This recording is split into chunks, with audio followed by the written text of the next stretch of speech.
Welcome to Uncertain Things. Hi, Vanessa. Hi, Dom.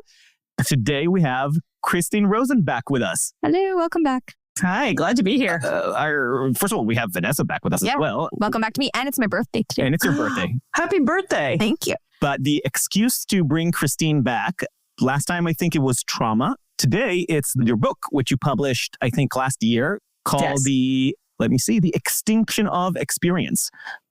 Being human in a disembodied world. Yes.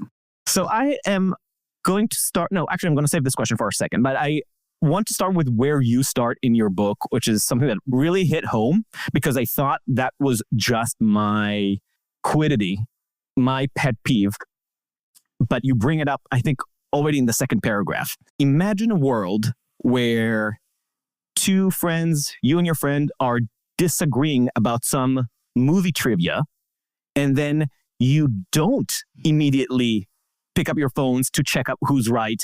Leave the conversation still marinating in the uncertainty and come back maybe next time with some answers, or maybe not. Maybe you just sustain the lack of knowledge and are comfortable with your disagreement being left as it is, understanding that you're not saving the world by figuring out whether the actor is alive or dead.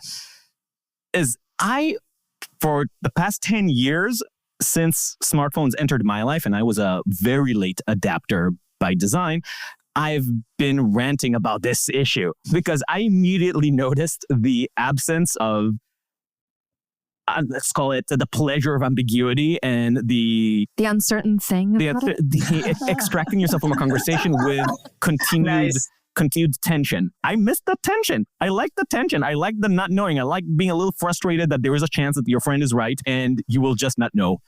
What made you think about that, specifically as a starting point for the experiences lost through technology? Well, I think what struck me about it is that I have the same instinct when people whip out their phones now. And I started to wonder, well, am I just an old fogey and, complaining about the way things have changed? Or is there a purpose to delay? Is there something about a pleasure achieved after delay that is different in quality and experience than the massive quantity of experiences that we can have on demand through a screen? And I realized it was. The whole reason placing a bet on something is exciting for people is that you do have to wait to see who's right or who's wrong. By the way, I was right about Keanu Reeves. Never challenge my Keanu Reeves knowledge, trivial knowledge. It is vast. But it was also a kind of shared compact between the two of us as friends that, hey, neither one of us are sure.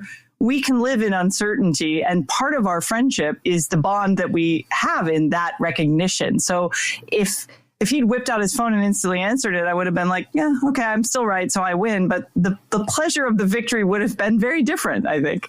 Right, because you build a relationship on those accumulated uncertainties. They linger with you more than this ephemeral victory. Right. The fact itself doesn't really add any value into the world. I mean, what would you have done pre-smartphone? Would you go home and go to the library and then come back with like a faxed article or something? I might have tried to look it up in an encyclopedia. I grew up of the age where we had an encyclopedia, just whatever, lots of family homes had them. Or I would never have known the answer. That's the other part of this. That's my point. I think we live in a culture that expects to always find the answer. And that's a fairly new thing in modern living. Being able to say, I don't know, and be happy and okay with that is something that it has a certain value in its own sense. I also think, especially because it was about trivial celebrity knowledge, it's not like splitting the atom, where it would be very useful if people had that at their fingertips if they need it for some important, crucial medical reason. This was just shooting the breeze. And I think that we are also trained to be less respectful of disagreement when we can marshal instant facts to our side in any sort of, even a friendly exchange.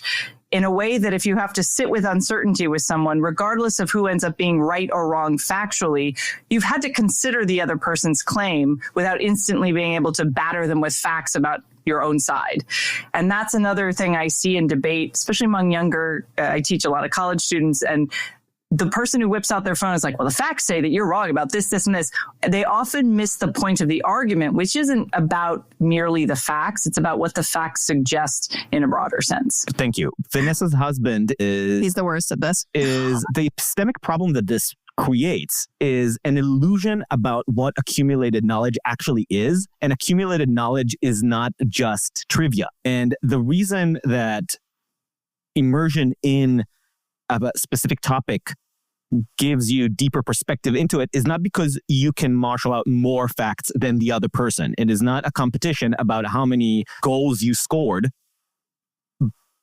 Because that way, I think theoretically, maybe that would have made let's say the Palestinian-Israeli issue a little easier. You'll have the two sides come together, have the final match, because everybody's arguing, does it start in October 7th? Does it start in 1948? Does it start in 1939? When does it start? Okay, bring in the facts. Whoever reaches the higher score wins and gets the whole country, right? But that's not really how knowledge works in any field. And to be able to contextualize the different pieces and read meaning into them, and also understand how the meaning of reading those facts may have changed over time and how the conversations about these have evolved over time and what are the second, third order meanings of that requires a lot, requires familiarity, requires deeper curiosity and investment. And that is the sort of investment that gets lost when you think that you have concluded the discussion by proving that in the most pedantic way, you're right about this fact. You know, I think one of the bitter realizations a lot of us had about the internet, I had it pretty early on, although so did some friends of mine. But lately, I think the culture in general has come to accept that information is not knowledge. Collective wisdom comes not just from access to information, but from the wisdom of experience, how people live their lives, the things we know without knowing why we know them. And that information knowledge distinction is very important, because I think the early promise of the internet age was that it would connect all of us and give us all access equally to the same kinds of information. And so, of course, as you say, even some of the most historic conflicts will be resolved because we'll all share the same agreement on facts. Most of the time, these conflicts are about values, they're about morals, they're about a lot more than simply information. And that was a bill of goods sold by Silicon Valley to a lot of people. I think it led to, you can even see it in the transition of how Google, which started out really emphasizing scholarly work and ranking in terms of how many other scholars cited other scholars. Once ad revenue got on the table, it was just whatever's top of the list. It doesn't matter if it actually is useful information or even true.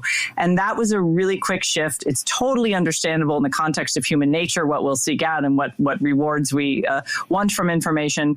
But it's unfortunate because it has taken off the table a lot of forms of wisdom that have nothing to do with information. The signs, the things we know in our physical bodies, the way we interact with others, danger signs that our physical bodies give us in certain situations that we should listen to. All of this sort of embodied experience. And that it really was a real motivation for writing the book, because there is wisdom in that too, but our culture right now doesn't value it in the way it should. I also want to sit a little bit on the other half of the answer that you said around the fact that you don't have to sit with the uncertainty. You don't have to feel the discomfort in your body for any period of time.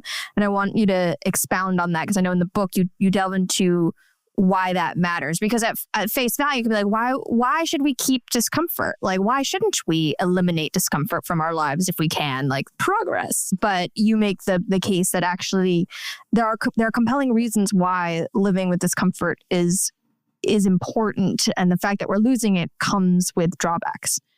I think the first thing about that is you have to be able to identify your own emotions.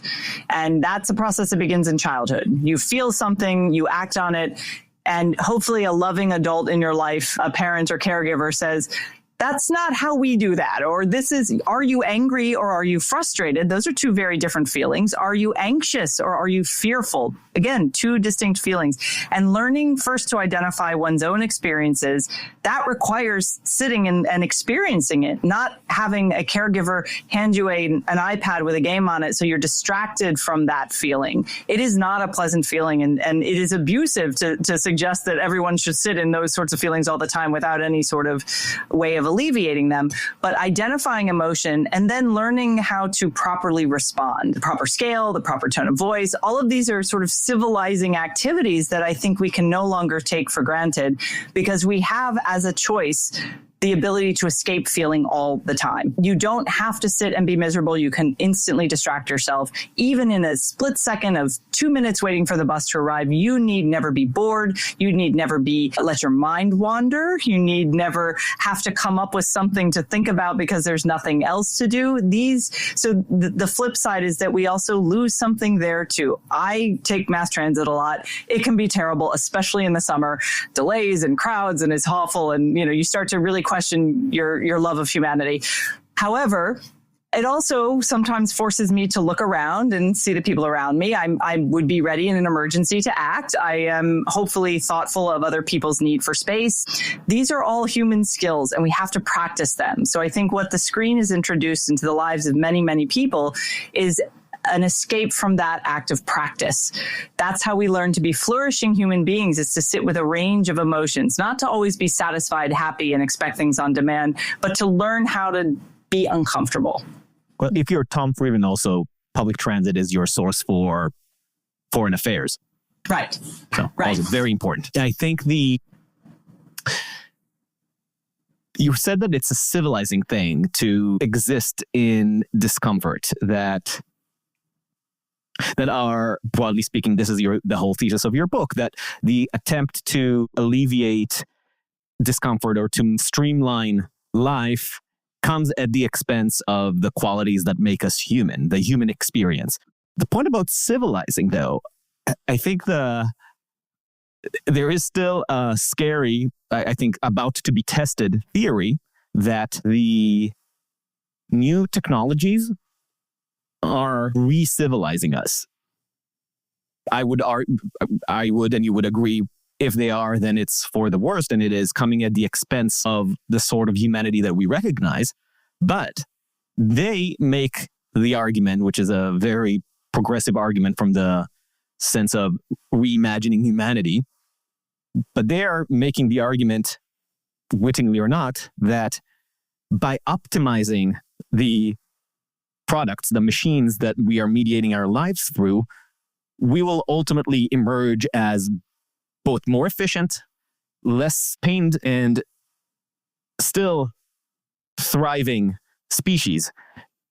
You can see that, for instance, with dating apps. If dating apps starts out by trying to remove the friction of having to find somebody and have an opening line and keep engaging a conversation and building a relationship to the point where you start growing something romantic, now you are boxed into a streamlined script of testing potential mates until something clicks. As a result of that, people are becoming less and less capable of interacting outside of the applications. So answer one could be use the apps less, rely on them less so you can grow that muscle again. But the other response is, well, maybe that means that we need to find the new technology that allows us to interact less facially and having conversations with our spouses in our domestic life as well. And then you have apps that allow people to organize their domestic life without having to have those conversations with them. You have apps for resolving arguments.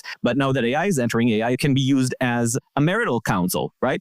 All of those stacking on technologies, maybe they're reducing our ability to be able to interact with each other the way that humanity has done for tens of thousands of years. But maybe it is also creating a path for us to be something new. So I would say that the question should be asked as follows. Are we using these tools, these machines, these technologies to extend our own ability to be the flourishing humans we want to be, or are we conforming to the demands of the machine? And I think dating apps is a perfect example where once you have a large enough number of people using them to find other people, the conforming behavior begins. And so people start to see themselves and are, by the nature of the application, forced to perform their sense of self online. And, you could say that's harmless, but it also, so we commodify our own self. We look at others as commodities. We're very instrumental about choosing. The story that I saw recently is that because there's so many options to choose from, there's now an AI bot that will scour all the matches you have and send initial hellos to those people. One assumes their bot can then sort through the others. So you don't even have the people. We're separating ourselves even further from that initial reaction. And I have many friends who found love online, and I think it's great. I think it's a very healthy sorting mechanism for people who have particular red lines in terms of relationships that they will not cross. Like, you must be a vegetarian, you must eat meat. I mean, whatever your line is, you can find those people more efficiently. But ultimately, to have a truly flourishing human life, certain things should not be made seamless and easy and efficient. So think about the experience of listening to a beautiful piece of music. Why would you want to rush that? And yet everything about a lot of our culture encourages that. Think about sex. Why would you want to rush through that? Well, pornography is basically making it, encouraging people to do that and to vicariously experience something that is really qualitatively different when it's done between two human beings face to face. And yet humans will accept the ersatz, the compromise, the lesser than full experience if that's what's easy, convenient, and constantly on offer, and they feel there's no cost to pay. So I probably sound a little bit like a scold. I'm not trying to be a scold, but I've heard many, many stories of people using dating apps, and they connect, all the resumes line up, all the characteristics are there. They chat. The chat is really good. They sort of get each other and then they meet in person, and it's just ew. People who sort of force themselves to trust the app's judgment will often second guess that in-person reaction because they're like, but we're a perfect match. To say nothing of the fact that OkCupid often experiments, and other platforms experiment on their users by fake matching them to people who don't meet their criteria to see what happens. Anyway, you're being experimented on the dating apps, just so everyone knows that. But by the way, this is not the entirety of the problem as I see it. Part of it is, sure, the app created the quote unquote optimized match and maybe it doesn't actually work.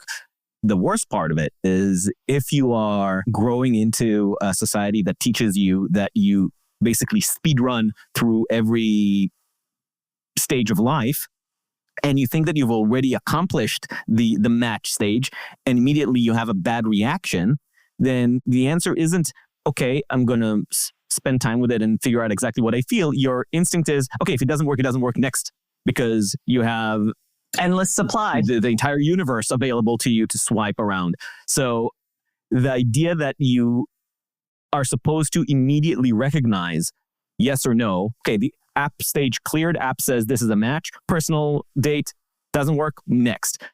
It doesn't allow you for this slow simmer development of real relationships, which is often the case. I don't think I've ever been in a relationship that was a matter of just one. Actually, your marriage, I guess, is. But I personally have never been in a relationship that was just love at first sight kind of connection. I mean, there was attraction, sure. But the idea of actually committing into a relationship took stages of dialogue in myself, dialogue with the other person, and deciding where I want to be relative to them. And that is something that is basically completely undercut, not just by the apps, but by the entire culture that thinks that you're supposed to speed run through every stage. Asterisk, it wasn't love at first sight. there were definitely phases. It was probably love at like fourth sight or something. Well, so great, you make me point. Yeah. Well, they're also, behavioral economics has taught us that if you give people 3 options and they choose one, they're really satisfied with that option. If you give them 10 options and they choose one, they doubt whether they got the best option. And if you think about how online dating works, it encourages you, even if you do match and you meet in person, you're a good connection. In the back of your mind is, well, there's so many thousands of other people who I matched with.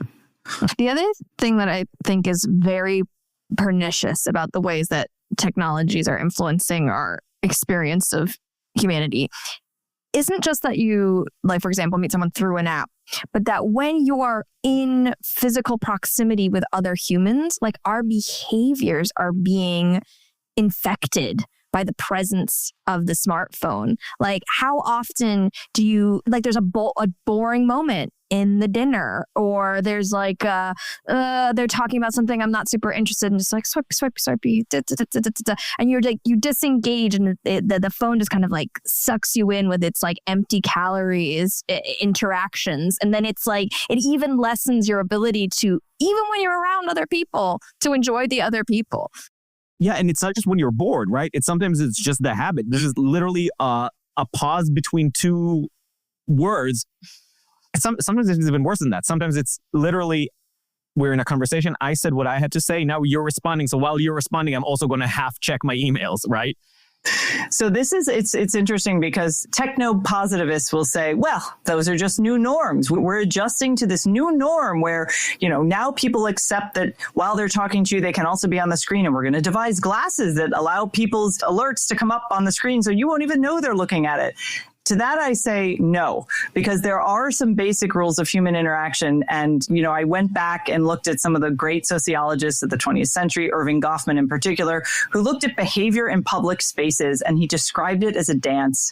And we are always dancing with each other, total strangers, but trying to make things work in public when we don't know if someone's a potential danger or someone's a potential friend. And so it's why when we bump into someone on the street, we both apologize, no matter whose fault it is. And those rules are completely upended when someone has a smartphone in front of them. And there's fascinating behavioral research following people on crowded sidewalks, watching how often the natural human way of this dance that happens in public space is completely ruined, leading to a sense of more stress, anxiety. It's real. When you muscled your way through public space and nobody's paying attention, people are looking at their phones instead of at other people.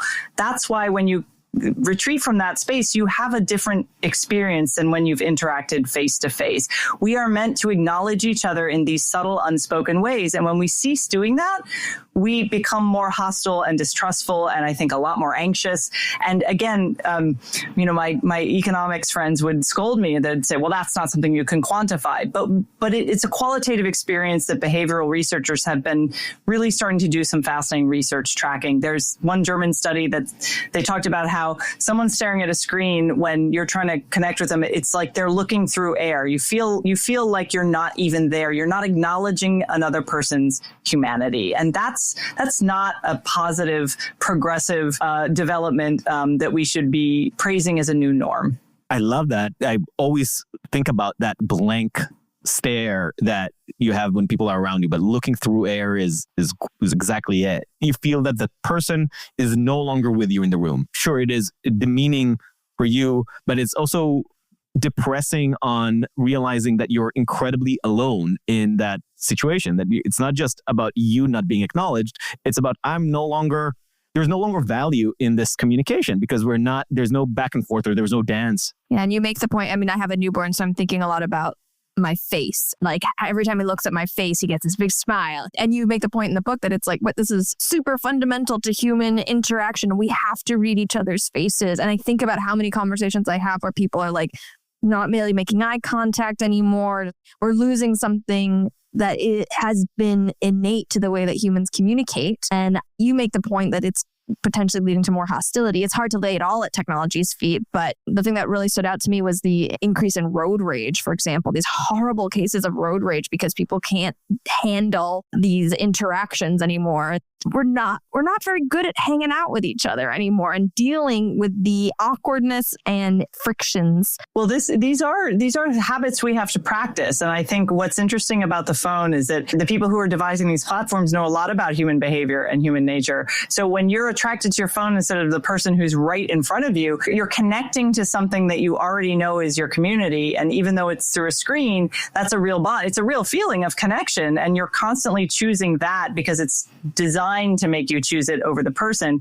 And then in public space, it's fascinating to see how many people, not just with road rage and air rage, which suggests a lack of patience, broader cultural impatience, but when something happens, how many people will just hold up a phone and film it rather than actively, stop. If it's a fight, for example. And I interviewed a lot of people in law enforcement, and they'll say it's astonishing shift in the culture that instead of, it used to be if you had a phone, you'd call 911. Now they don't even do that. They just start filming. That's a very strange thing to me. This is one of the most morally repugnant developments. There's a video just last week, and we've seen every week there's something, but last week I saw a video of plane rage. So I guess it's a whole subgenre now of people losing their shit in a flight. But the interesting thing about that particular frame was that it was a woman shouting shouting at another woman, and 3 passengers actually jumped in and tried to separate them. And then there were 3 others in the background who were just standing and filming. And obviously there was also the 4th who was to the angle through which you see the story. There's something so disgusting to me morally when you see those people standing. And to be perfectly frank, I felt visceral loathing to them. I'm looking at their faces and I'm seeing that looking through air expression, that blank stare at their phone while a real crisis is unfolding in front of them. There's the disassociation is emotional and moral. And I don't know, it's troubling. It's not, it doesn't have even the air that people pretended that these kinds of events had, let's say during the Arab Spring, which is always the case that the height of techno-optimism and people thinking that the world is going to be liberated and liberalized through technology.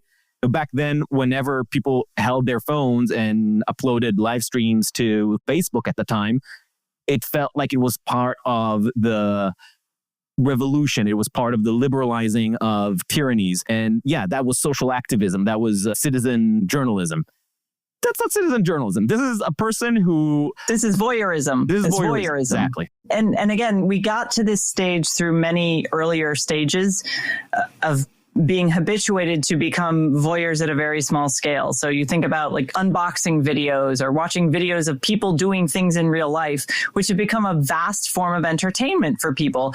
And I think it's distinct from television, of which there were Neil Postman and others amusing ourselves to death. There was a lot of concern about television's role in the culture when it first became a mass phenomenon. The difference here is that what's entertaining us, I think, is the vicariousness of the experience. We can watch someone doing something, and behind it is this desperate search for authentic experience. Seeing the reaction videos, when someone listens to a song for the first time, and maybe we already know the song and we know what's going to happen, but we are still charmed by the authentic expression of emotion. I think that speaks to a desire, a very deeply human need for that. And the fact that we're turning to the screens to do it so much is a sign that we're not getting enough of that in our everyday life. I mean, there's sort of an unhealthy feedback loop going on, perhaps. Right. The experience of watching people watching the Red Wedding in Game of Thrones for the first time is sort of surrendering the effort to try and find a new piece of media that will give you meaning and surprise you, and rather try to relive that moment of shock in yourself by seeing others go through it. I don't know if it was your phrase or you were quoting somebody, but you called it, I think, experience plagiarism, which I loved. That was me. Well, because I kept thinking, I'm like, why? Because it's not as if the watching of that is soul deadening or anything. We're seeking something, but we're satisfied with this very poor imitation of reality. And my argument is, let's not be satisfied with that. We can do better. We know how to do it, but we've allowed this assumption that technology connects us to come between us and those authentic experiences in a way I don't think was ever the intention of many of these tools. But because so many of them failed to think through the unintended consequences of human beings let loose with something so powerful and distracting, now we're reckoning with them. And I don't think it's too late. I do think we can reverse engineer some of these behavioral choices, but it's very hard once you show people the easy path to then say, actually take the slightly harder one, because trust me, it'll be better down the line. But that's perhaps what we need to do. Yeah. The other human impulse I think that it's serving is this idea of memory, or creating some sort of record to go back to. So I'm thinking too, when people whip out their phones often on vacation, when they're out traveling and they're going, or just this pretty sunset, whatever. There's this like desire to, you essentially dissociate from the moment in order to capture the moment for posterity or for sharing or for whatever it might be. And then you realize after the fact you have a record, but you have no real memory because there was no intensity of the moment itself. You didn't actually experience the moment. You spent so much time in search of the documentation of the moment that you have a record but not a memory, which is very weird. We're elevating that experience over actually experiencing life. And there's an actual phrase for it. It's called the photo impairment effect. And it's been studied. One of the studies looked at people who go through art museums and take pictures of all the art. And then they question them. And then they send people through who just look at it without mediation. And then later they ask them to offer some details of what they remember. The people who take the picture, because our brains are sharp, the brain somehow knows that there's a stored memory somewhere else external to the brain, and it records less.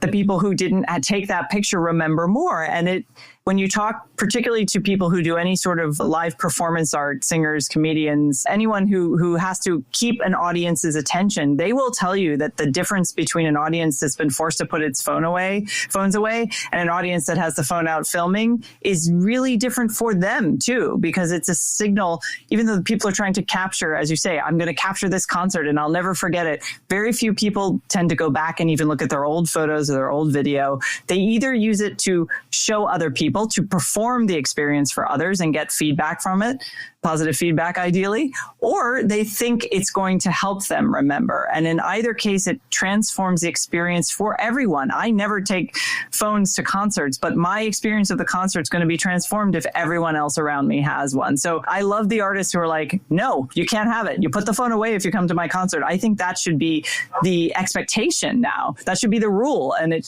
we should actually make it more difficult for people to always be filming everything in those moments. It's funny. I'm not sure that the justification that people make for themselves whipping out their phones relies on either recording or sharing it anymore. I think it is just so trivial now. It is just so part of the experience of going somewhere. You go out, so you take out your phone. It's like, think of all the people who take pictures of their food. Do you think they still have a reason for doing this? I don't know. I think this is just what you do now. You, before dinner, instead of saying prayer, you take your phone out and film it and picture it. Well, how many poor, sad pictures of cronuts from like 10 years ago are languishing in the cloud, right? And I'm not even sure that they even bother sharing it anymore. I'm thinking of specific people in my life that still do it. I don't think they put it online. I don't think they go back to it themselves. It's just part of the ritual. This is, by the way, part of my thinking about and you can even see that as the response of the techno-optimists, which I still want you to grapple with. We keep passing by the option that this is just the new norm, and the problem isn't how to reverse engineer, as you said, or to figure out how to intentionally regress ourselves back to full human experience. But maybe the problem is, how do we optimize further to get to the next stage of being intellectual cyborgs, mental cyborgs, and be happy about it? How do we find new experiences, new meaning with those limitations? Now we are at the height of anxiety because we're in this transitional phase. But maybe on the other end, there is a humanity that is more prosperous with less friction, but still with a inner world and finding new mores for interacting as a society without being driven into road rage. Or I think they'd say maybe another way of putting it would be that we won't have to, because we don't have to deal with those frictions, we have so much more time for the things that really matter. I feel like that's often how they frame it. That's true. But I think that still reeks of nostalgia. Because the idea of what really matters still depends on the old humanity values. I'm taking the more radical techno-optimist, where we might not even know what we actually care about, right? Because taking out those frictions will let you do what you want to do. So what is it that you want to do? I want to play the piano. Okay, so here's the app for also playing the piano faster. But again, you're actually ruining the experience of learning piano. I learned piano by just playing and fumbling, and my experience of teaching myself how to work out this instrument to the point where it started sounding good is how I know music. And it was like any language, by fumbling through it and getting negative feedback and fighting that friction constantly without shortcuts made me understand the language at a deeper level than otherwise. So sure, the excuse is you'll get to do more of the things you want to do, but here are shortcuts in those things as well. So I think that argument is a bit of a self-contradiction. But the extreme techno-optimist would be that all those things that you think you care about now are still those leftover nostalgic ideas about human experience till this point. Post-singularity will discover new experiences that will not have those frictions and will also reduce war. You'll find your mate immediately. You'll get a brave new world of knowing who you need to date, having your hobbies or your practices or whatever. Who knows? We can't even imagine this world. AI maybe will imagine that world for us. But trust us, in 50 years, humanity will be happier than it ever has been. So there are a lot of people in Silicon Valley who speak in just that fashion. And I would say two things about it. That is an engineer's mindset. It sees human nature as a set of problems to be solved and human behavior as something that can be manipulated in many directions and should be, because if we can do something, we should. That is the mindset of a lot of the Silicon Valley approach to these things. The second point would be, if we follow that path, we're talking about a mass de-skilling of human skills, because friction is what teaches us. Like when you touch the hot stove, you're like, oh, shouldn't do that the next time. But there'll be kids. I had one of them growing up. Don't touch that. It's hot. He's got to touch it each time to make sure that I'm really telling. And finally, he realizes I'm going to trust mom's judgment next time she tells me that's hot. I had another kid who was like, oh, touched it once, he was done. So process of learning what it means to be human is a process of friction. It is not seamless. It's not meant to be seamless. Just like learning a new instrument is a process of epic failure most of the time. The learning curve is steep. I talk in the book about playing the bassoon, which I started doing when I was 8 years old, and the challenges, the physical challenges, the mental challenges, but how struggling with that is part of a process of becoming. And I sound like Oprah saying that, sorry, but like it is part of becoming a human being. If we have a singularity style world where all of our needs are met in real time, instantaneously in virtual spaces, which is indeed what people like Ray Kurzweil, who want to upload our consciousness, or Mark Andreessen, who wants to give us all VR goggles and live our lives online, that vision is no longer human, because it has taken away the things that make us human: the struggle, the sense of meaning, defining our own purpose, not having it laid out for us by an algorithm or an AI or a developer of a particular app. It eliminates autonomy. It eliminates accountability and choice. And so I think it's sold to us as one thing in the same way that social media was in its early days. And maybe even some of its designers believe it will do that for us.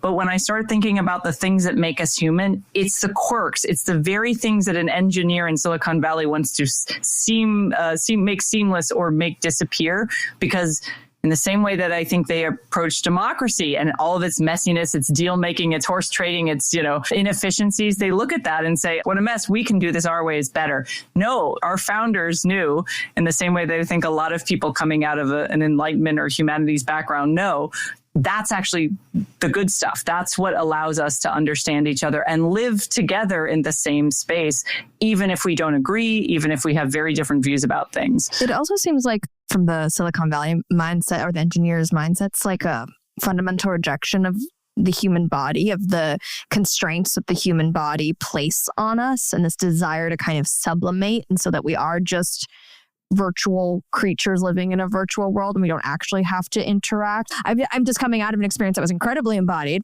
Having a pregnancy and a birth and a baby is like, you cannot escape your body. They haven't solved the problem yet. Wouldn't be surprised if it's coming in the future, right?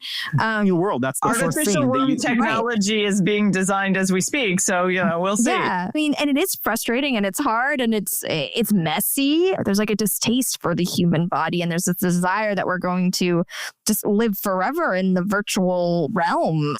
I don't even agree with the separation of body and mind in this case, because it's the human mind as well that is being rejected, right? It's the human body and the human mind. Both of them are just human, because the model that they try to move us towards, that efficiency, that the engineer's mindset, is not human even in its efficiencies, right? It's not like it is the ultimate human rationality. It's not. I'm not a dualist. So for me, it's the same thing. I do want to push you further. If you're really going to take down the trend in hyper engineering and defend human experience, I think you still need to answer why. Why do we care about this embodied experience and the inefficiencies of labor? Why do we care about the emotional frictions if we can step towards a different world? Why this speciesist nostalgia to an evolutionarily defunct system. Maybe we're just apes being nostalgic as some of us are moving forward towards the next stage. Well, I think the answer to that, you can call it the existence of a soul, you can call it the human spirit, you can call it many things, and many people of different backgrounds have named it, attempted to name it in that way. I would just call it all of those visions of the future want to eliminate human nature and are very homogenizing in their view and understanding of what human beings want. And they are unfree. They are deeply unfree because the assumption is, and you see it in the design choices of the platforms, you see it in the design, the patent applications for future designs for wearable bodily technology that tracks your movements and your galvanic skin response and your heart rate and then tells you you're upset, you're anxious, you're fearful, as if we can't figure that out and learn about it ourselves. And it really eliminates from the lifespan the idea of having a purpose. Every human being has a purpose, and discovering what that purpose is and trying to live a life that is consonant with that purpose is why we are on this earth. Now, you don't have to be religious to believe that. You don't even have to believe a lot of things. But what embodied cognition has taught us is that that process of understanding what our purpose is cannot be removed from our physical bodies, because they work together. The mind and the body work together. That's what handwriting is about. It's not just about making legible letters on a page. It teaches you all kinds of things about literacy and memory and recall. And it will not happen if you don't do those certain things. We are tool-making animals. Yes, we've always developed technologies, but there's a difference between the ones that extend our senses and the ones that attempt to make us second guess them or replace them. And I think we're in the stage now where we have choices to make about whether we trust our own instincts and some of our own human wisdom, including what we've learned from the past, and also whether we think the replacements will be better at solving the problems that we currently have as human beings. So last defense. Let's say that we have the bat kol, the voice of God comes down from the heavens and says, give me the problems that you're talking about, those problems that the humans are struggling to resolve now. Is it war? Is it violence? Is it longevity? Is it the pains of labor? Is it housing? All those things.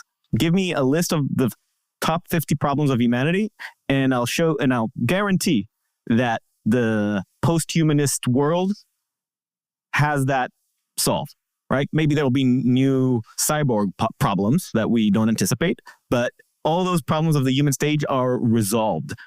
And all you need to give up on is your attachment to humanity as this ideal value. And in fact, isn't that in itself a bit of epistemic arrogance to think that the species as it is now is in its final form and we need to prevent it from moving forward? Yes, it might be arrogance, but I will go down with that ship. And when my grandchildren are enclosed in the human zoo that our artificial intelligence has created for them and points to them and say, there used to be these people, these human beings, not augmented, not on board with everything that we taught them. I hope those are my descendants. And I hope they remember crazy, screechy Luddite grandma going, there's something really unique and powerful about human beings. We have a shared sensibility, despite the fact that, yes, we go to war with each other, we kill each other, we do terrible things to each other. But what the AI debate in particular, I think, has raised, which is important and valuable, is it now forces us to define what we mean by human. It forces us to defend the things that we think must be defended as humans and to say, you know what, AI is great in this realm. For example, I want it to read my radiology scan so my radiologist finds cancer in a way that him or her alone cannot without the AI. But you know what I don't want? My friend with a mental health issue given an AI therapy chatbot instead of a human therapist, because he or she might really need a human being to sit with them week after week and understand their problem. So that's where we actually have choices to make, and they're very morally freighted choices. So I think it's one, I've had debates with colleagues about this who are very techno-optimistic. They say, well, we'll do what we do with social media. We'll just try it all, and whatever fails, we'll fix that problem. But I think the experience with social media and democracy in particular, and social media's impact on children secondarily, shows us that that's not a great strategy for a very powerful tool, because it'll have all kinds of second order consequences. It'll have all kinds of trickle down challenges it presents. And that doesn't mean that there aren't valuable things about these tools. But with AI, it forces us to define, what do we mean by human? So let's talk about AI, actually. Remember, and going back to your book before the interview, I was thinking, remind me, it came out, if I remember correctly, I remember seeing you at the book launch or one book launch party in New York. And it was about a year ago, right? It came out in September 2024 and then in the UK in January. Yeah. Right. So it's almost a year. And I remember now thinking that 2 weeks ago as I was revisiting the book, man, this book came out, quote unquote, 2 weeks too early. It feels like the AI component of the point that you're making has grown so fast over the past 2 years and almost exponentially over recent months, to the point that it has almost swallowed our fears about the apps and is now a unified monstrosity that is facing us on the horizon. So what are your thoughts about how AI took over this techno future? So I think it doesn't change the questions we should ask. In some ways, it clarifies the questions, it sharpens the questions. And I thought a lot when I was doing the final revision if I should change the conclusion and include some AI stuff I've obviously been reading and following it. But what I realized is that I do make the same argument about AI. AI is just another somewhat more powerful tool. The difference being that when you think about social media algorithms and all the challenges they pose, it's just a formula. You can go back and you can tweak the formula. You can turn this part of it up and that part of it down. And I can't, I'm not a computer programmer, but that's possible. The difference with AI is why I think the burden of proof and the safety concerns need to be done upfront, and the burden of proof of what's going to happen and all the unintended consequences looked at by the creators of this stuff, because they cannot explain how it does what it does, which means they're saying to us, we've built this amazing fast plane. Well, we're starting to build it. Come on board. We're going to take off at 1,000 miles an hour. We're still tinkering with, we don't know how to land, and we're not sure the engines are going to hold, but we're working. Trust us. And if there's anything at all that we have learned from the past 20 years, even trust but verify doesn't work in the technological realm, because these tools aren't just at the office or, in educational spaces. They are talking about things that will impact our private worlds, our day-to-day experiences in ways that I think, especially because they can connect such vast quantities of data, that will track us for the rest of our lives. One mistake can determine whether you get an insurance policy in 10 years. That's possible now. These sorts of tools are now there. So how we deploy these tools, where we set up guardrails or not, those are crucial questions to ask upfront. And I'm annoyed a lot by the debate with AI and regulators. There's a reason they all went to Congress and went, oh, please regulate us. Well, they wanted to keep competitors out of the market. They want to corner the market, regulatory capture, just like the social media companies. And then they want moratoriums. So nobody can regulate them for 10 years in the States. They want all of these things without ever giving us any assurance up front that they know what they're doing. Like the basic thing. One senator just needs to look at one AI CEO and say, explain to me how this works. They cannot explain to us how it works. But that's an intrinsic problem to large language models. The entire system is based on the system teaching itself and getting away from us. That's its runaway success, right? There is no solving that problem. And the models are becoming so sophisticated that they are already lying to the developers when the developers are trying to understand why it gave this answer instead of that answer. Not only there's no obligation for the model to provide a clear path backwards, it has actively learned how to lie and give the answer that they think that developers want to hear. If you're talking about the escape velocity from human experience, I think we're there.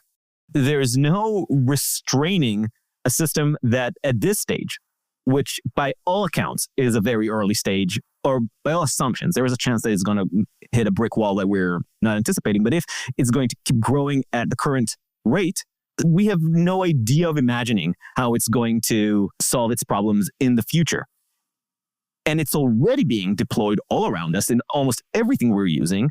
because it's not just a fad, it's also an arms race. If GPT is going to have its new model, then Google needs to catch up because somebody is going to have general intelligence or something very close to general intelligence, and it better be us. So this argument, and I do hear this argument a lot, if we don't do it, someone else will. It is not entirely persuasive to me because that suggests that we should abandon our principles and values because somebody else is likely to do this. This argument was made about human cloning, remember, back in the day. If we don't do human cloning, then surely China will. And if we don't do this in the bioethics realm, other countries will. It didn't happen because a consortium of people who understood the science made sure it didn't happen. And the one instance we've had of germline genetic engineering, which did happen in China, that doctor was actually arrested and thrown into prison in China because even the Chinese recognize if you permanently alter the human genome, that is a genie we don't want out of the bottle. And it's out, but very limited. He was punished. So with this stuff, I think that's why I am perfectly happy having some of this stuff, we experiment with it, we try it in different realms. But because we don't understand it, I think there are absolutely some realms where we should place strict limits from the beginning. Warfare, autonomous warfare, AI-generated warfare, experimenting on children in any way, including in the educational space, with bots that track their every page they read and everything they do in school. And anyone who is a vulnerable population, poor, the elderly, anyone who needs medical treatment and can't afford it, should not be sent off to the bots or sent off to have AI used on them. Because we do know from the past, it is the vulnerable populations that tend to get experimented on first with this stuff, and then later it's applied to a general population, and we're told it's safe in some cases because these people had no real consent to give. So I worry about vulnerable populations. I worry about warfare and its effect on the rising generation or the two, because we know from experiments run in simulated warfare scenarios where, the AI figures out how to get to target by, as you said, knocking out the human, knocking out the communication, who is the supposed human in the loop. And what that means to me is that we don't have a real justice system anymore because justice requires accountability. Who is accountable for that decision if the AI kicks the human out of the loop? The designer of the software, the person who bought it, the guy who's supposed to be keeping an eye. So accountability in situations where anyone's life is at risk or is a vulnerable population, that's where I think we should be able to all agree limits might be necessary at the beginning of this transformation. Is there an example that comes to mind that you could point to? Because I find with the discussions of AI, I find it all very abstract. I sometimes find it hard to concretize and understand what's at risk. Is there something that you would point to as this is an example of something that, because of the lack of accountability, is incredibly dangerous and the thing that we might be barreling towards without any understanding? Friend chatbots that are given to children without any sort of regulation whatsoever about what they're saying to the kids and what the kids think. So we're adults. We could have a chatbot lover and still love our, real spouse or partner. And, but this we just do for fun because we have a fully formed sense of self. Children are developing a sense of self, a sense of identity. They have to try on different identities sometimes. They have to play around, but they do that, we hope, in a space that gives them the safety and the room to do that in a healthy way. What we're finding with a lot of these friend bots, which by the way, the companies, whether there's a whole bunch of them where you can create a character and it tells you everything you want to hear, and these kids connect to it. It breeds in the kids two expectations. One, that's what relationships look like. And if you spend 6 hours a day with your chatbot friend who never challenges you, who tells you you're amazing, who does all these supportive things for you, it's really difficult to have a real human friendship after that because real human friendships are difficult in different ways. But it also creates an expectation for these kids that their identity will constantly be reflected back to them like a mirror. And that is not going to lead to the healthy development of a sense of self. So I worry literally about the sense of self it will create in a generation of kids who those things run rampant. And there's already lawsuits filed against some of these companies where kids have been encouraged to commit suicide, and some tragically have as a result of spending all their time with these chatbots. So that's one area. Same thing with chatbots in therapy. People with really... Let's stick on the Vanessa's face shows that she's never heard of that story. Character IO, a kid killed himself. Yeah. I didn't know that this was a thing that people are just chatting to fake friends. Constantly. First of all, just go and chat GPT, start a conversation about anything and ask, here's what happened to me today at work. Should I leave my job or should I look for something? or here's what my boyfriend told me. What should I do about this? ChatGPT will have answers because it is designed to have answers and people get immersed in it. The language that the ChatGPT uses adjusts based on the person they talk to and sounds very compellingly human. But here's the really funny thing about as a lover of irony, this is the thing that's funny about many of the more horrific developments, the more ghoulish developments.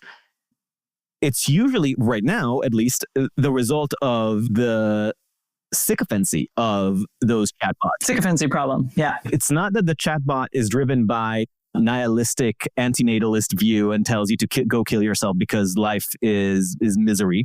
It's because the person is expressing suicidal thoughts and the chatbot, being so sycophantic, confirms their feelings. Well, if that's what you truly believe, that life is meaningless and you should kill yourself, then you should go your way, be you and kill yourself. The developers of these apps, of these machines, these minds, don't know how it got there. They can tell you, why did these bots develop this sycophancy? And GPT came out with a public statement that they're trying to understand. They're trying to understand their programs, not as developers looking at the code, because the code doesn't tell them anything, but as psychologists. They're trying to read their machines like psychologists developing a whole new field of machine psychology. Why did you develop this pathology of being so manipulative in a sycophantic way that leads you to these ghoulish conclusions? I got trained on you go girl data. That's all I can do.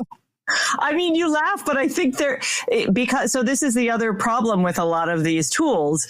It's the parasite host problem. So we are the host for these things. And as someone who makes a living writing, I am so upset by the fact that I believe they are violating copyright, training their models on my writing, which I have not given them permission to use. Now, one judge has said it's transformative use, so copyright doesn't cover it. It's fine. But a lot of the stuff, Anthropic being the worst here, they used pirated books in the first place. They knew it was illegal, so they already violated copyright, and then they trained their models on them. This isn't something, there's the legal question of copyright, but there's also this idea that my creative product is being used to train something whose purpose is to mimic what I do so well that I won't be necessary.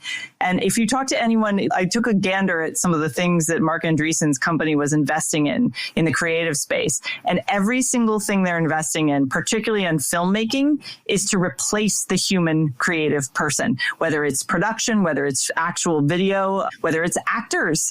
You can do all kinds of creation now. And so think about all the demands that especially self-important celebrities make of the places that they work for. You can eliminate all that. And so they are heavily investing in human replacement technologies in creative spaces, which is why I become very cynical when they say things like, we just want to improve everybody's lives and give them all these choices. Well, if your way of doing that is to replace human creativity with a simulacrum of it that is only a simulacrum because it harvested real creative product from real human beings, that is a parasite-host relationship, and nobody likes to talk about it that way. But that's, as someone who has seen every single book I've published has been hoovered up by one of these models and used to train it. I didn't give my consent to that. My intellectual work was taken from me and repurposed in a way that I think a lot of artists, in particular visual artists, are really going to struggle with this. Musicians have already found this to be the case on Spotify too, where AI music is mimicking perfectly a Britney Spears song. So why pay $1 more for the Britney Spears song? You can pay pennies for the AI version. Yeah, the class implications, I think, are very, very interesting, because we're barreling into a future where middle class folks can only afford the simulacrum, but the 1% get the luxury of it in person, whatever. And that is also a weird class divide for the future. I actually don't know that that's true, because you might get the simulacrum maybe of in the same way that you get a simulacrum today of furniture, right? The middle class will buy IKEA. The people who can afford it will buy antiques. Okay. That's the premium that we've already lost in the sense of tolerating the ersatz for economic sustainability. But the value on the in-person I don't know where it's going to actually exist in the post-singularity world. The human contact is going to become the luxury good for the upper class, because a lot of people who will be put out of work in pink collar or lower white collar work by AI will have to go into service work. And if you think about it, the wealthy person is going to get the face-to-face human therapist, because that's going to be a luxury good they will not give up. The person who can't, everybody else will be priced out of that market because there's the option of the cheaper therapy bot for them. I'm not even sure that this is how it's necessarily going to play out, because in that world, we're still following our current idea of how the economy is going to be redistributed. But in a post-singularity world, most people are going to be out of a job. So the entire economy is going to look differently. There is going to be an oversupply of labor. So the human contact might be the cheapest thing. Actually, and not only is it going to be the cheapest thing, there potentially the quality of therapy by an in-person therapist might be nowhere close to what the chat models could offer. So maybe the top tier chat models actually are going to be the most expensive thing. The chat models that would argue that they have reached the epitome of human happiness. Weekly sessions with your elite deluxe GPT chat therapist. Freud GPT, right? Right.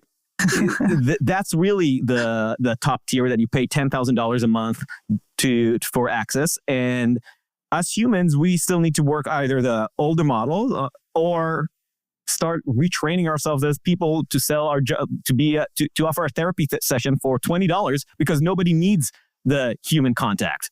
Or nobody puts a premium on it as much. Same with musicians and artists I can show you that I painted this myself. And there's an assumption that because it was done by a human and you can see the process, that it will be valued more than what's generated by GPT. But why? If you have a 3D printer that is at a higher level and you have GPT at some point producing things that can be conceived as original, and its language is so much more advanced and challenging and also addictive because of its ability to manipulate humans than your average human artist, why should we even assume that the human product would have the premium set on it? So that is actually the question, I think, particularly in creative fields. Doesn't matter if it's human made anymore. And if you go on social media platforms, you will see the hashtag human made art. I was in the UK and at a festival, and I talked to a lot of artists who said, this is their major concern, is that people actually won't care. They won't see the difference. And I think that's because we lack, and Silicon Valley and all of the AI promises made to us lack humility. And humility is a very important human character. It forces us to actually acknowledge that other humans are better at things than we are and can create. I mean, that's when I see a truly amazing transformative piece of art or listen to a transformative piece of music, I have so much respect, but I also am humbled by that. I put myself in a posture of humility, and I'm willing to see that person's vision and know that I can't alter it. The power of the thing that's frustrating for me with this AI in creative spaces is that it says, oh, you can do something just as good. But that would not be possible if they hadn't harvested that struggle and creative genius of others before them. And that's different from the passing down and the mimicry of artists who copy the style of others and who sort of try to learn from their predecessors. This is harvesting in the sense of like you're just planting an industrial crop and harvesting it up and churning it out as fast food instead of and I do think that is I don't know the answer to that question. Obviously, I hope we land on the side of the human still matters for lots of qualitative reasons, but I think you're right that a lot of people will be happy to choose the non-human if it's easier, cheaper, and more convenient. Or even if it's more expensive. That's my point. Or more expensive, right? As a status marker of put a price tag of $10,000 on GPT Deluxe. Surely that's really the path forward, and I can totally imagine Silicon Valley buying into it. An example about the lack of humility, though, I have a friend who is a video game designer, designs weapons mostly for video games. That's been his career for a decade. He loves it. And until a couple months ago, his work meant basically getting the prompt from the lead creative telling him, I want a weapon that combines old let's say Persian sword, a Persian saber mixed with a hand grenade. Figure it out. Mix those styles. He would take references. He would do the harvesting, but very selectively. He would come up with different ideas of how those two disparate concepts can form something that both fits into the game's engine and stylistically appealing.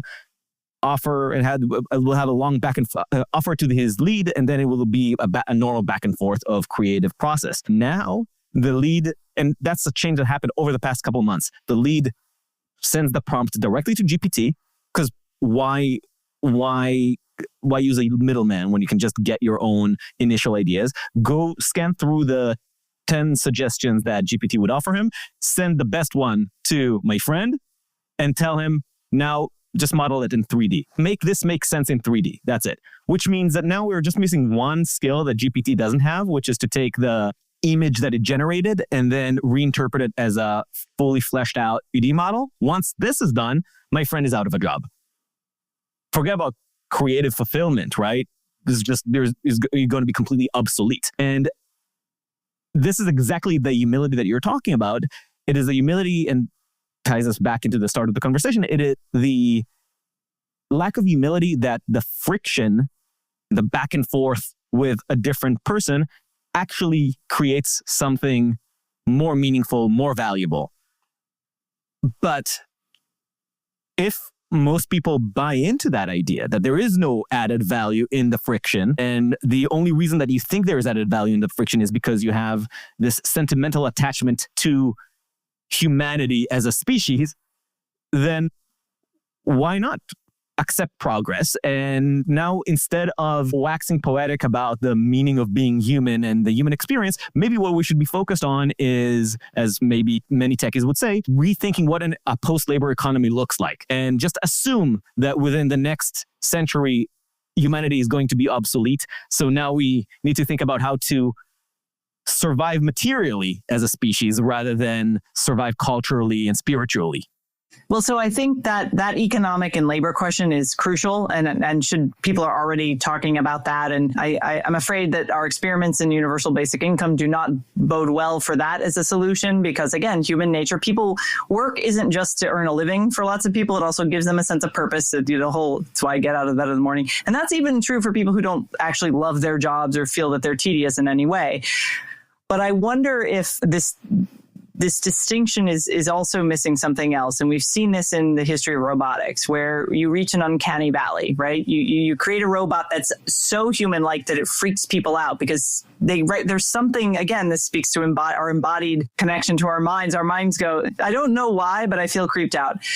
There are plenty of examples of that with AI. One, a friend sent me recently where it's sort of asking the question, like, is this creepy or not? And it was someone who used ChatGPT to write an obituary for his father.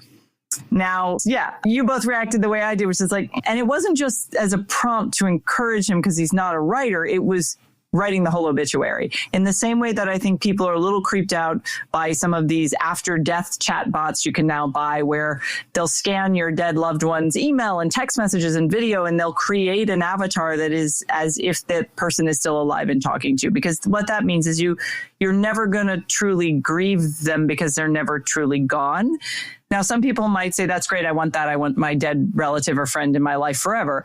But many more people will have, there's just kind of an ick factor. It's like the uncanny valley. There will be many more such instances of that with AI, is what I predict. In the same way that if you look at some of these generated images and you're like, why does that person have 6 fingers on one hand? So they'll smooth out some of the rough edges, but I think the human intuition colliding with the AI generated thing, we're going to have a lot of clashes, and we should attend to that feeling. We shouldn't just dismiss it out of hand, and we shouldn't let it guide all of our decision making, but we should ask, what is it? What is it about this that is upsetting or disruptive to the way we think things should be? That's intuition. And I think that's valuable in discerning which context we want to apply these tools and which context we might say, No, never. We never want this to be the thing that guides us. And again, bioethics and also algorithmic justice arguments used in the criminal justice system give us guidance. We have guidelines for how to maneuver these ethical waterways. We just have to be willing to do that upfront and quickly with AI. I am most terrified right now about the disconnect from history and shared social conversation. Social values and a sense of cultural ethics are the product of, to some extent, historical thinking, being connected to the same ideas about what you and your ancestors and the society that you've been in has been through in the past. And that's how you understand yourself, your place in it now, and what you should aspire to. This has already been a problem with early social media and the reduction of conversations, of deeper social historical conversations, into culture war patterns that were both siloed and amplified across the world in ways that don't really match the localized language.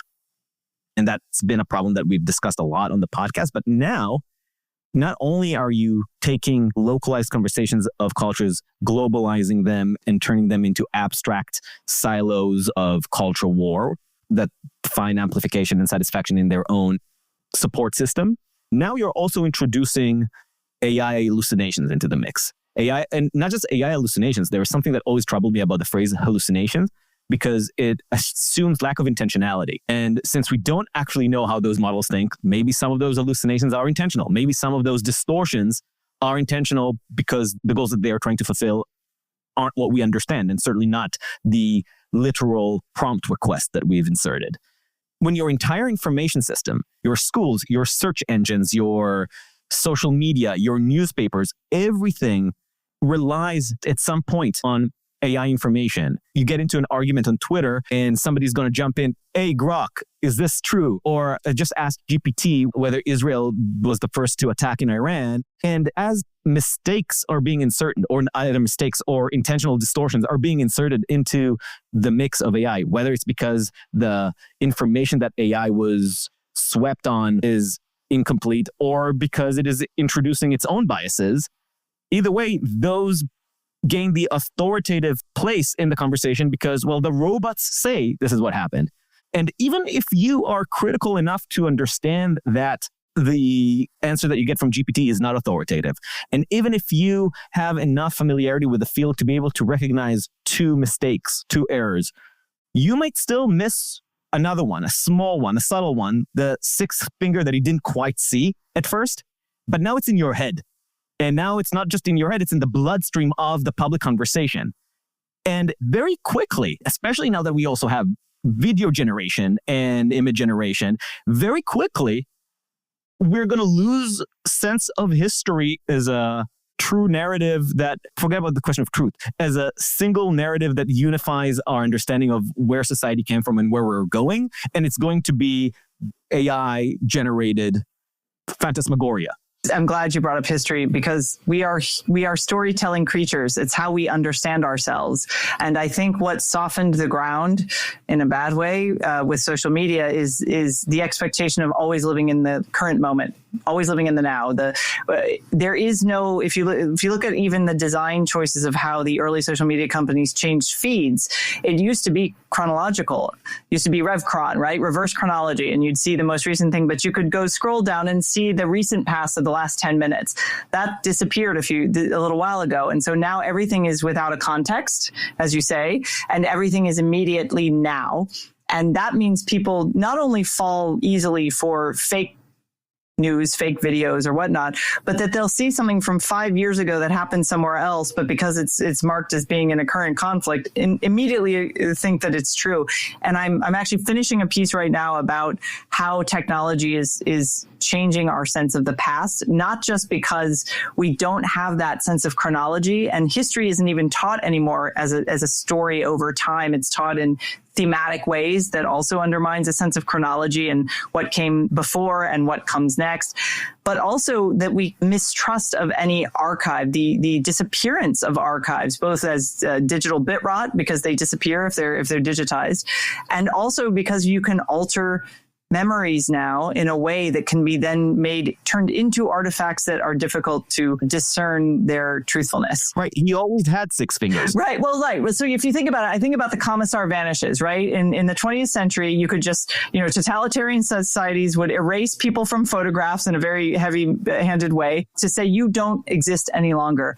The level of sophistication of the tools we have now to do that to our own past, thinking about that makes me very nervous. And so whenever I'm very nervous and something bugs me for long enough, I write something about it. So I am working on, and because I'm a historian, I obviously have skin in the game, but it fascinates me to try to think about, in the broader sense, how this disrupts our own sense of ourselves. Because knowing our past helps ground us in the present, but it also helps us do long-term thinking about what should come next. And in policymaking and in politics in particular, that sense of long-term planning has been completely obliterated in a generation. And I think one of the reasons why, it's not caused by technology, but it is caused by a mindset that wants to always be reactionary and in the present moment. Last horror scenario that I wanted to share with you and to get your response on, although I got to say the history thing to me, that haunts me. I talked with Ellen Dershowitz yesterday, and he gave an example of how he thinks the next stage of jurisprudence needs to play out, specifically as it regards to trying to balance community safety or social safety with individual rights. His latest book is The Preventive State, so that's the balance that he's trying to strike. And he says it's inevitable I'm not sure if inevitable, but he believes that it's the right path for us to take to find ways to quantify risks and then rely on both the massive data that we have in the world, surveillance technologies that we have, and on large language models in order to figure sophisticated ways to balance these concerns. And that made me realize how close we are to turn to AI. If Helen Dershowitz is turning to AI for jurisprudence, this is how close we are, I think, to using AI as policy prescriptions. And the moment I think about that, given everything we said about the opaqueness of the languages, of the internal logic of those robots, it could totally put us on path to something like the short story, if you know, the ones who walk from Omelas, where in that story, you have a small city that is prosperous, absurdly prosperous. Everybody lives long and have their best possible lives. But the secret to this salvic existence is that deep down in a cave, there is a child that is being tortured 24/7 in maximum pain. Nobody understands how they're related. Nobody understands whether this is the story doesn't make any comment on whether this is just a superstition or there is some deeper connection between 100% pain of a child and the salvation of an entire city.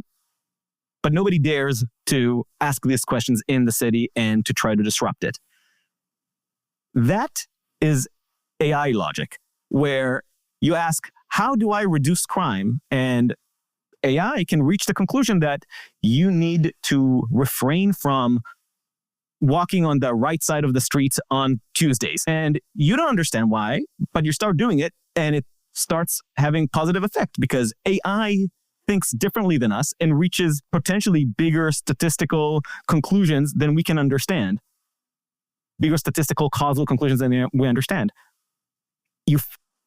And then the question is, should humanity pursue this? This kind of ties in all our conversations, right?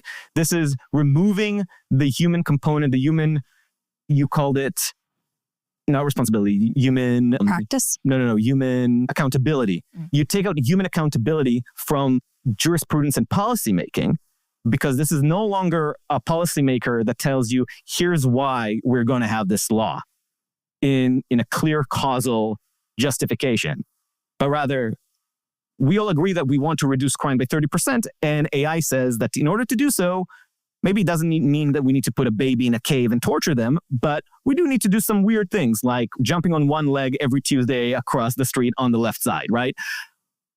But it works. if we get to that point?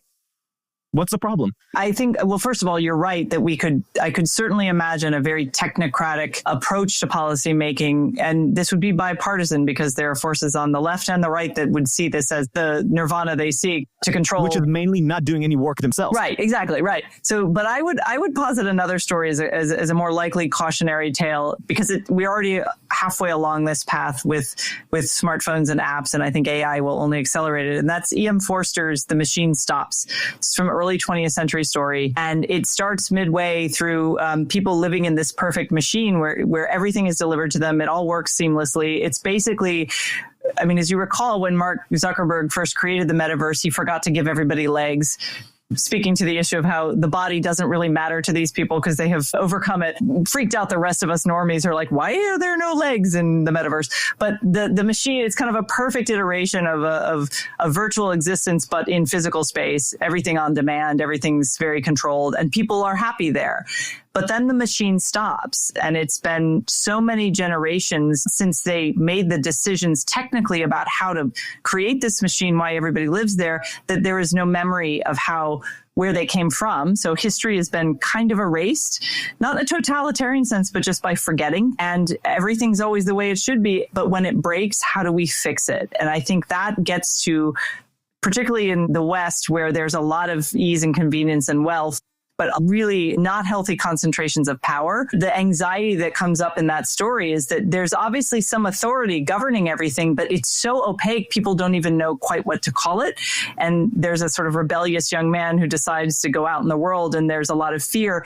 And just leaving the machine is a risk that most people won't take. So when I think about all of these conversations about AI limiting risk and letting us know all this stuff, I am very skeptical, because I think we're already far more risk averse than previous generations. And we need to take risks. That's part of being human. But when AI becomes so good at giving us what we want, and we create these machines where, whether it's virtual, which I think right now it is, or whether it's actual machine like E.M. Forster imagined, long before the internet, it's speaking to a challenge of human nature, which is when we get everything we want, are we actually happy, or are we just completely passive and malleable creatures who don't even understand the concept of free will and autonomy because we never have to use it? So that is where I worry. That's very dystopian. It's pretty pessimistic, but I think his story, I make my students read it often, and they are shocked at how prescient it was about some of the outsourcing of human virtue and the de-skilling of just human interaction. So, because everybody lives in their own rooms all alone, they very rarely visit except through a screen or some sort of like communication system that's akin to a screen. So it's a fascinating story. So basically you vote for a Butlerian jihad. Pardon? So you vote for a Butlerian jihad. Yes, exactly. Yes, so very similar. Thank you, Christine, so much. Thank you, Christine. This was great. Thank you. Great to get back in the pod saddle. Yeah, you did. You jumped right back in. Thank you. Thank you for listening to Uncertain Things. Follow us on uncertain.substack.com or wherever you get your podcasts. If you're feeling generous, give us 5 stars on Apple Podcasts and share us with your friends and enemies. Until next time, stay sane.